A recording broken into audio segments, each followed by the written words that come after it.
Welcome everybody to the Henry Ford's Invention Friday Young Inventors Showcase, and we're welcoming today with us Ethan from Three Ducks Design to talk to us about his great journey that he's had with his sister, his mom and dad as he invented in the Invention program and has taken his product all the way to marketplace. And it's a very exciting time for him.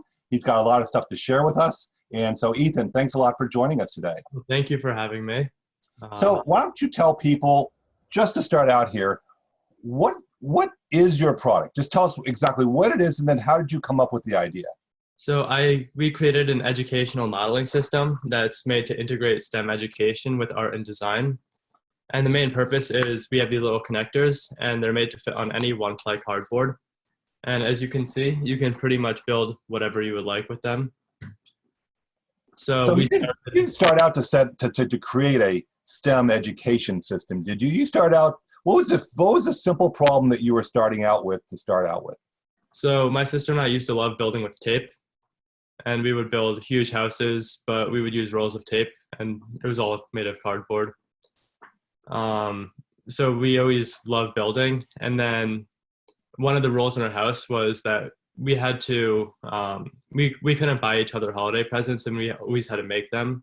So I would make doll houses for my sister, and she would make little skateboard ramps for my tech decks or little car garages.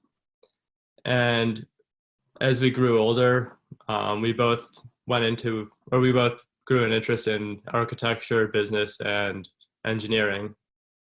So my sister took an architecture program a few years ago, and I took an engineering and a business program. And in the meantime, I was also learning CAD. So I learned that we wanted to share the idea of hands-on play, and education is best when kids have something in front of them and they can build something and learn from trial and error. So we took that idea and wanted to start a company. So with some of my little bit of business and engineering knowledge and my sister's business and architecture knowledge, we invented these little clips, and we got them on market. Now they're selling, and had a great time doing it. There's a lot between point A and point B there, right? So tell me, when you were first saying, okay, I know what I want to do, I've got cardboard, I want to link the cardboard together, how are we going to link the cardboard together? What was the thinking that you went through to think about how do you create what ended up being that little piece of plastic in your hands? Well, we looked online what there was, and there was something called Make Do, which are little screws, and they're pretty inconvenient because you have to puncture all the cardboard if you want to use them. And then we decided that there's a ton of room for improvement. So my sister drew out a few little clips that she decided that she thought would look good and maybe be functional. And I used Autodesk Inventor, and I prototyped a few different shapes of them. They started off way too big, and they took like 45 minutes to print one, and we knew that was not going to be convenient, and it wasn't going to work. So we went through a ton of iterations, and luckily we already had a 3D printer, so we didn't have to outsource them. And eventually we came up with this design. So how many designs do you think you went through before you got to your final design? I'd say about 10 or 15. Okay.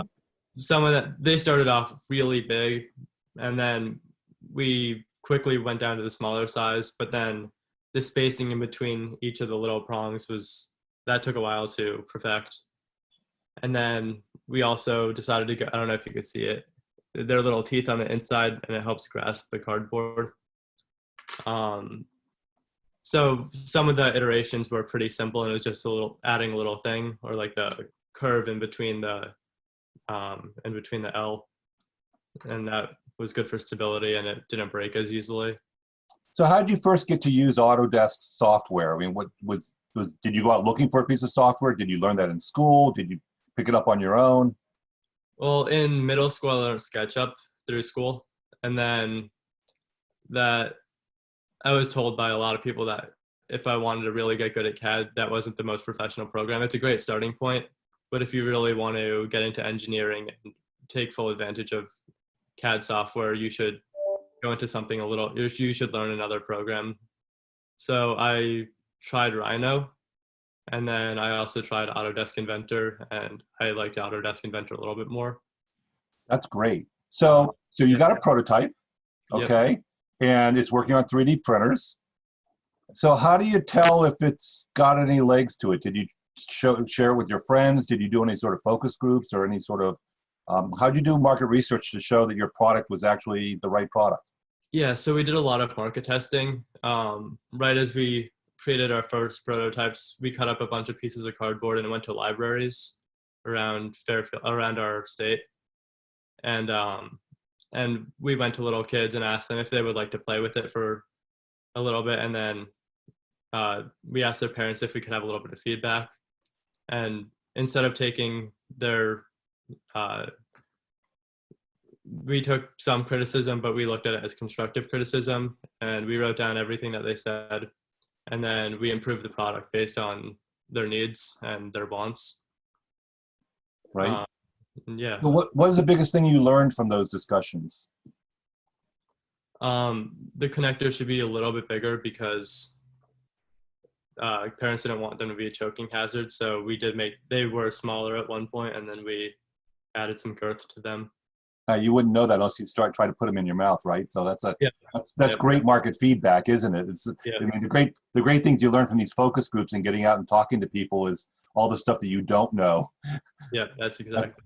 That's wonderful. Okay, so you refined your product based on market research. Yep. And you've by this point iterated 15 or so times in your product design. Now you need to make the stuff, right? Yeah. Did you just go out and buy a bunch of 3D printers, or how did you go about the process of going from I've got a really good prototype to now I need to take this to marketplace? What did you do? So luckily we had a 3D printer previously that we took advantage of, and that worked for the first month maybe until we couldn't keep up with the demand. We would print about 100 of them at a time, and that would take 7 or 8 hours. That was not convenient. So we bought another 3D printer, and after a while we noticed that 3D printing is not the way to go, and that was after about 6 3D printers.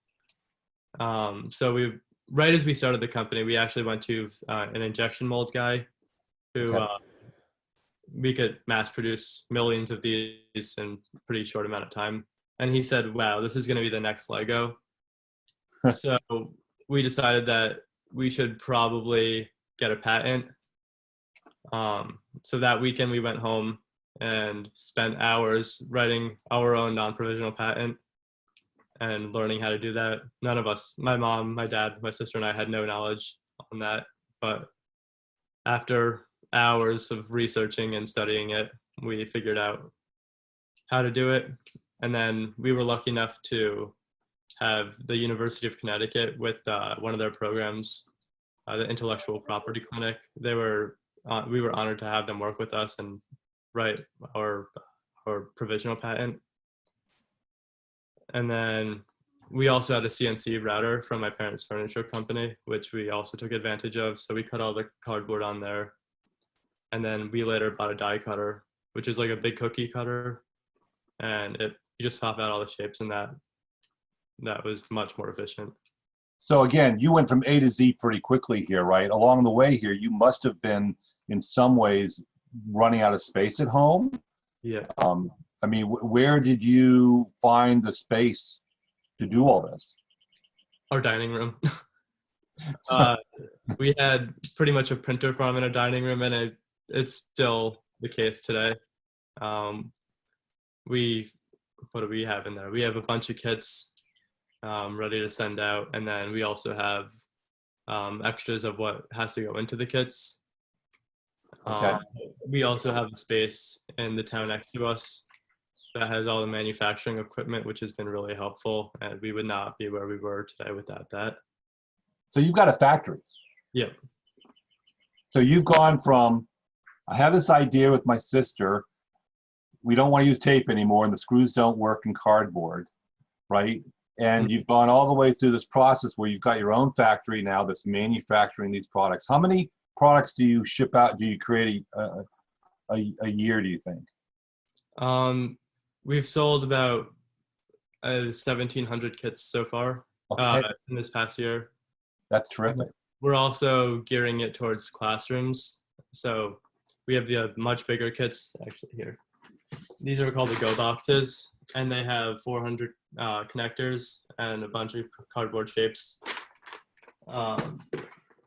So those take up a lot of space because they also come in a huge cardboard box full of more cardboard. And so create those. That looks pretty professional looking. So, and you've got printed. I can see from the other stuff there. You've got printed materials that you've got. Did you design those yourself? Did you hire an outside firm? The original boxes we did design ourselves, and then we worked with a design firm to make the next iteration of boxes. So as you got into the more professional channels, you needed more professional layout, so you got some professional outside help. Yep. Can you buy these on Amazon today? You can. Right now, due to COVID, we're not on Amazon Prime, but before and after we will be. So what a great experience to just be able to build a product now that you can sell on Amazon, right? Mm-hmm. So what's it like being on Amazon? I mean, that's a pretty serious market presence. Are people commenting on your product? What do you think about the comments they make? Do you read those comments to improve your product? What are your thoughts? Yeah, we definitely read the comments, and if there's something negative, we definitely take it into account. And then being on Amazon, it's tricky because you have to keep sending, especially when you're on Prime, you have to keep sending Amazon stuff, and you really have to keep an eye on how many boxes you have left in their facility. But we make a majority of our sales there. It's getting on is not too difficult, but you have to keep an eye on everything and make sure everything is going as you want it to. So we make this sound like, Monday you did this, Tuesday you did this, Wednesday you did this, and it was all done by the weekend, right? Well, you've actually spent quite a bit of time on this, right? You and your family. It's been almost 3 years in the making. Almost 3 years, but still, to go from concept all the way to market presence and selling on Amazon in 3 years. Yeah, that's a pretty amazing process. I got to give you a lot of credence for that. And I believe in our prior conversations, you talked about the ramp that you guys are experiencing, that by the end of the year, you could be in the tens of thousands of units on your program. So how are you going to deal with that scale? How are you, like the pieces themselves today, do you buy those in bulk? Are they you said you were going to a die cutter. How many do you order at a time these days? Do you order thousands, millions? What's it look like? So we're slowly going the outsourcing route. So we started 3D printing all of them, and now they're all injection molds. And a few weeks in advance, we have to tell the company that we're outsourcing it to. We just say, we need 100, 200, 300,000 connectors, and by the next week, they'll have them ready for us. And either we'll pick them up or they'll deliver. And now they're actually starting to die cut the cardboard for the Go boxes because we're selling too many and we don't have enough time to do that.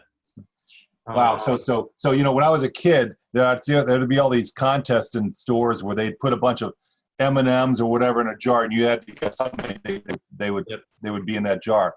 I can't imagine how big a package you need for 300,000 pieces. What's a shipment of 300,000 pieces look like when it shows up at your factory? If it's in my mom's car, then there's literally no room in it.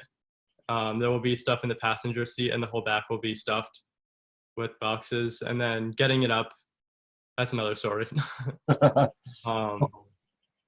It's 1 or 2 pallets stacked high with boxes. It's a lot of connectors, but they're all in individual box. Well, they're about, I think it's 3,000 in each box. So we'll use one box, and then whenever we need to open the next box, we'll just go to the next one. So right now, you're still hand packaging all these together, you and your family. Is that correct? Yep. And I have a bunch of friends that like to help out. So what is it like to be the Elon Musk of your friends, and you're out there and you're talking about your company and things like that? Are they generally supportive? Are they like, oh, come on, don't do that today, come out and play? What's it like to have friends while you're being a CEO? They're actually all very supportive, and I have people coming to me. Sometimes I don't even know them, asking if they can work in the factory sometimes and help out, which is kind of cool. Um, my friends love doing that because it's everyone's together and um, yeah, everyone's together working, and we're all having a good time listening to music, but we're also being productive. And then at school, people like my principal loves the product, and he likes talking about it a lot. So people in the school, they generally get a sense that like if they want to work, they can, You, and they always need more help. you compared it to Legos. I mean, who doesn't like Legos, right? I mean, when you got something so fundamental, it's just a simply cool product, right? Now, hmm so what age groups is this designed for? So we're gearing it toward, or for our education program, we're doing more kindergarten through eighth, and then for middle school, we're incorporating electricity, so there will be little LED lights or motors, um, and that gives them understanding of circuits. For the younger ages, it's more about just being able to build and take their ideas that they have in their head and make something physical out of it. So now you've actually you don't just offer your product for schools. You created a whole educational system for schools, right? We So did. tell me about that.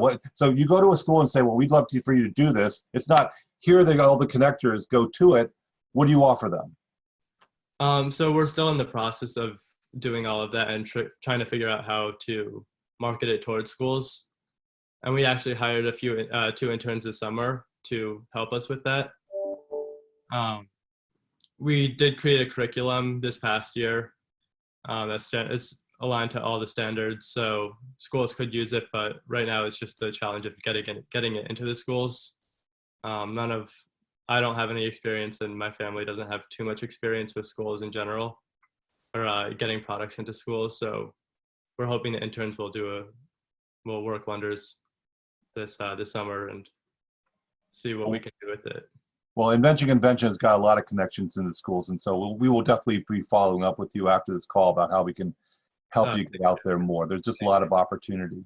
So, throughout this, you've been talking about your sister, your mother and dad, your friends. I mean, this has truly been almost a real social affair for you, hasn't it been? I mean, what's it been like working with your mom and dad and your sister? And you talked about some about your friends, but at your family level, this could create some very interesting conversations around the dinner table, right?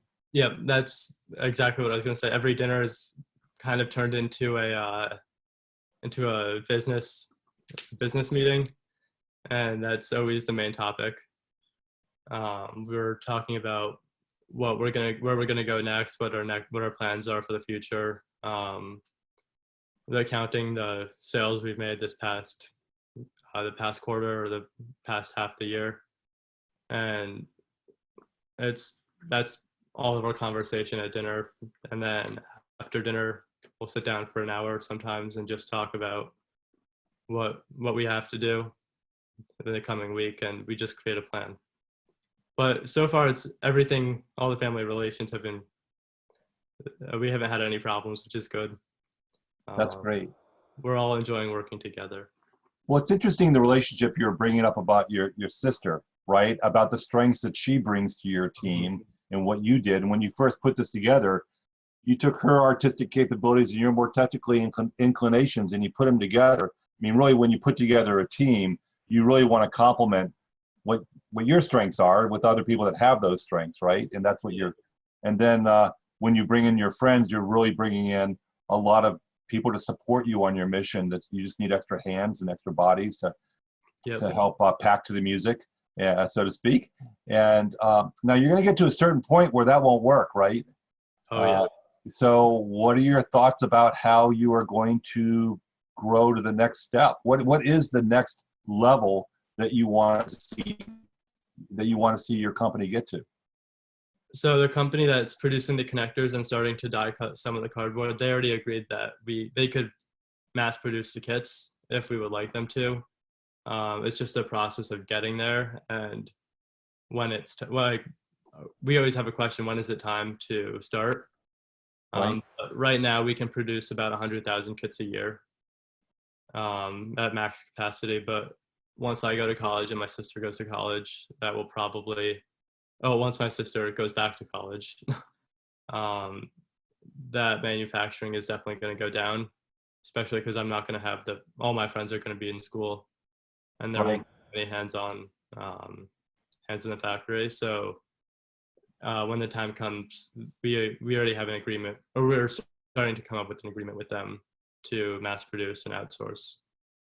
That's terrific. So when you think about when you dream about, geez, we wish we could get into so and so, or we wish we could get the attention of so and so, or this organization would really make a big impact on our growth. Do you have a dream of who your ideal partner would be in this next stage of growth? Definitely. And the key to getting there is connections, reaching out to people on LinkedIn. Well, anybody want to share here and now? Because somebody might know a connection to get you into the place you'd like to get into. Right now, it's more of a focus on getting into schools. Okay. So like if I want to get into my town's public schools, you have to reach out. You have to get a hold of the higher ups. You can't just get a teacher. Like sometimes a teacher will buy a kit or two, but if you want to really get into the whole curriculum, you have to get into the higher ups.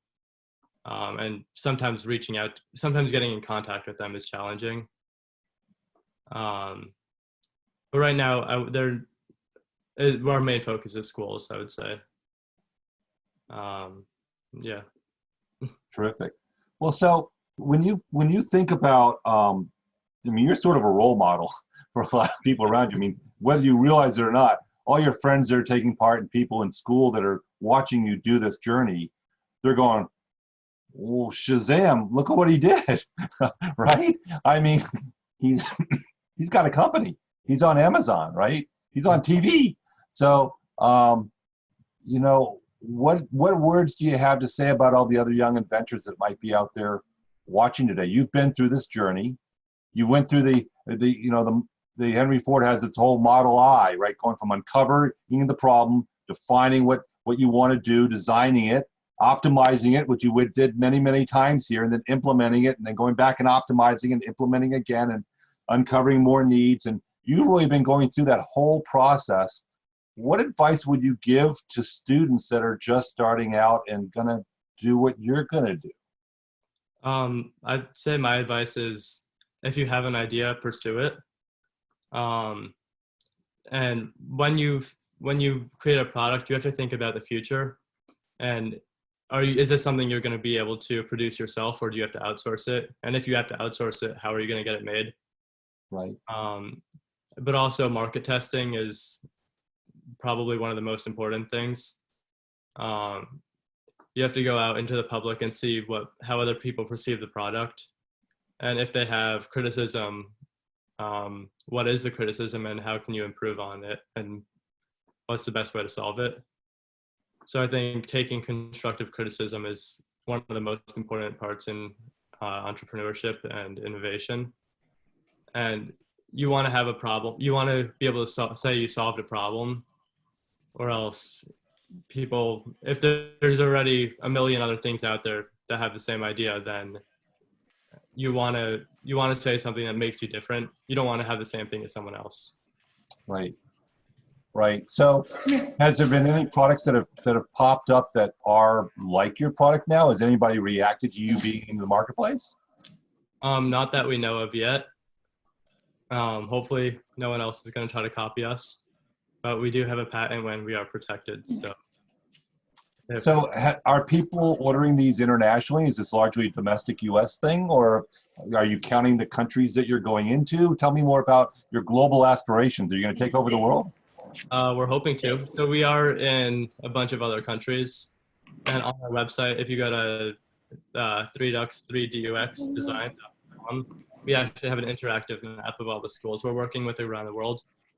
So we have a few in Kenya, Benin, Costa Rica, Hong Kong. That's just a few of them. And if you would like to look on the map, there are a bunch of others. That is really awesome. I mean, Yeah. to think that you're right now as we're speaking, there are people down in Benin that are playing with your game, right? I mean, most people listening to the conversation couldn't even tell you what continent Benin is on, right? So that's just really amazing. Thank you. So, how about personally? You know, I mean, there got to be times when you sort of said, I can't believe I got to do this today. I mean, there got to be some days where you just sort of said, I really just don't want to go out and do this again. Definitely. Tell me about your down days, right? How do you get through your down days? How do you get through your other abilities? Yeah. So actually, yesterday I was working on. I'm just finishing up school right now, Right? and I have a few final projects that I've been working on. One of them I've had to write a huge essay on music throughout history, and I had to go into the town next to us and bring up a package in the middle of the day, which it just was very inconvenient and kind of interrupted the flow of my essay. But sometimes you just have to do what you have to do, and you have to make up the time somewhere else in the day. So if you were going to want to go out with friends, then you have to work on your company or your work first, and then whatever time you have left over you can use for friends and socialization. So, knowing what you know now, a lot of inventors do things on their own. They just they don't have a sister, they don't have mother and dad that are involved. They're just doing it on their own. Could you compare and contrast? You know, if you'd done this on your own, how successful you'd be versus working together as a team? I think working as a team is a huge help. You get multiple perspectives. If there's one issue, then all four of us might have a different way of solving it. And usually the best way to, you just compile all the ideas and then you get one thing that comes out, and that's usually the best way of doing it. Or maybe it's not the best way, and then you learn that was the wrong thing to do. But if I were to do this alone, I think I would have it would be a lot more trial and error, and I would not have the knowledge about running a business, I don't think. But I guess you have to research it. And if you have a question, look what other people say online and how they solve it. But I think working with a team is a huge help. And if you can get more people on your side, I guess that's the better. And plus, it's sometimes you just are down, and you just like you need someone else. You know, when you're down, someone else is up, and a team can really help you carry through the. I mean, doing your own company, there are some tough days, right? Oh, yeah. I mean, there's some days. What can you think of a big problem you guys had that you had to work through? That as a group, you all got around the table and said, "Well, how are we going to resolve this?" Anything that comes to mind? Well, the last shipment of boxes that we ordered. If you look the way that they're made, there are these little tabs on the inside, and there was one time that they were all cut a little bit too short because the company made a mistake in their manufacturing, and some of us said, oh, it's okay, and we should just work with it. And then my friends and I who were making the boxes, we all had a problem with it because it added a lot of time to manufacturing, and when you're working in a factory, time is money, and if it takes double the amount of time to produce a box, then the price of labor increases. So this past week we sent a lot of those boxes back, and we're hoping that we'll improve on it in the future. Right. But there are always some problems, sometimes big, sometimes small, but there's always going to be a way to resolve it. The question is just how, and that's what having a team is good for. Yeah. Well, this has all been really, really terrific. Is your mom nearby? Is she? Yeah, I think so. We'd love to say hi to Mom and to hear her perspective here, just real quick. Yep. Marcy, can you join us? Oh, she's coming up.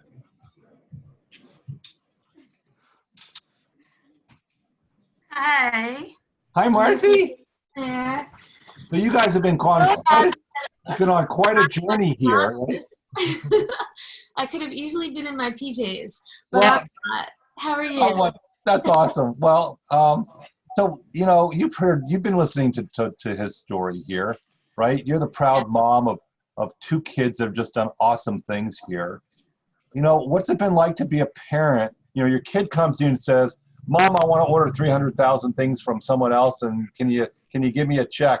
Right? How did this all develop in your mind? I mean, kudos to you for giving your kids the support to go on this journey. But how did you do it? Yeah. I mean, that's a loaded question. So, when they came with the idea and they decided that they wanted to start a business, I thought it was terrific. It was like, oh, this is so cute. We'll do farmers markets. Hey, it's a good thing to put on their college application. Why not? They started a business. I'm a pediatrician, and I would go with them to these farmers markets and to the library, and something magical happened. People loved it. And as the outsider, just watching my kids interacting with little kids, it wasn't just about the product. It was about the pride that they had in working with other kids and being mentors and affecting other kids. And it was something that was just too good to not keep doing. And then the pediatrician in me was seeing little kids playing with their hands, something that unfortunately in the office we increasingly don't see. Very often they're on their tablets, even at 2 years old. So to see kids doing 3D hands-on model making, working with their parents, my teenage kids working with kids, the whole thing was just great. And it was just too good to not keep pushing them forward to see what else they could do with the product. So that was like the high part. The down part was when we had 4 3D printers going 24 hours a day. And the family thought that we could just keep buying more printers and manufacture forever. And that broke down at about 4 printers. And when school started buying, because the school buy 400 connectors, it takes 24 hours to make one kit for one school. So we realized that we were going to need to scale. Right. But at that point, people loved it. Schools were buying it. We had lesson plans. Kids were buying it. We were on Amazon. I mean, we were going. So figured it out. Well, there you have it, kids that are watching. The mom rule of thumb is once you hit 4 3D printers in the dining room, you're cut off. Okay? Yeah, that's it. Another method. So at any time, did you sort of feel like this was almost like the dog? The kids want a puppy. They want a puppy. You get the puppy, and next thing you know, you're taking care of the puppy the whole time. How have you maintained, this as, a family affair with everybody's got their responsibilities? Yeah, it can be a challenge. I mean, in the end, number one, if it doesn't work, it's okay. And that has to be in our head at all times.